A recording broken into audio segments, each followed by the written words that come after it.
Қазақстан Республикасының тәуелсіздігінің 30 жылдығын мерекелеу аясында әкімдікте спортшылар мен бапкерлерді кәсіби мерекелермен, спорт күнімен құттықтады. Олар алғыс хаттармен және әкімнен бағалы сыйлықтармен ескерілді.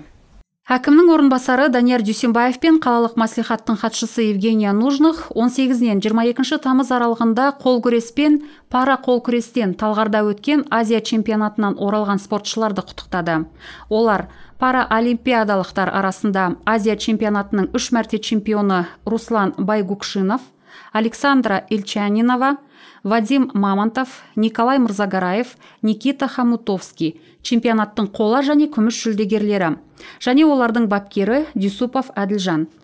Кездесуге сонымен бірге Қазақстанның жеңіл атлетикадан бірнеше мәрте чемпиондары Ефим Тарасов пен Никита Петяхин, Татьяна Подкорытованың тәрбиеленушілері шақырылды.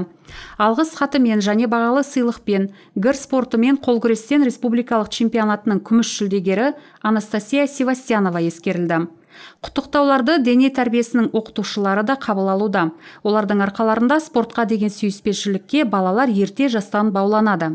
Қала әкімінің атынан оларға алғыс хаттар мен естелік сыйлықтар табысталды. Құрметті біздің спортшыларымыз, барлықтарыңызды өткен мерекелеріңізбен құттықтаймын. Өйткені біз бүгінгі дәлелдеп отырғанымыз, өзіміздің бүгінгі чемпиондарымыз чемпионат Азиядан қайтып келіп жатыр, жүлделі болып. Сол үшін бүгінгі дәлелдеп отырмыз. Депутаттық корпус пен қала тұрғындары сіздерге келешекте тағы көп жеңістер тілейді. Денің сау болса, рухың да сау болады. Сондықтан жеңістеріңіз көбейе берсін.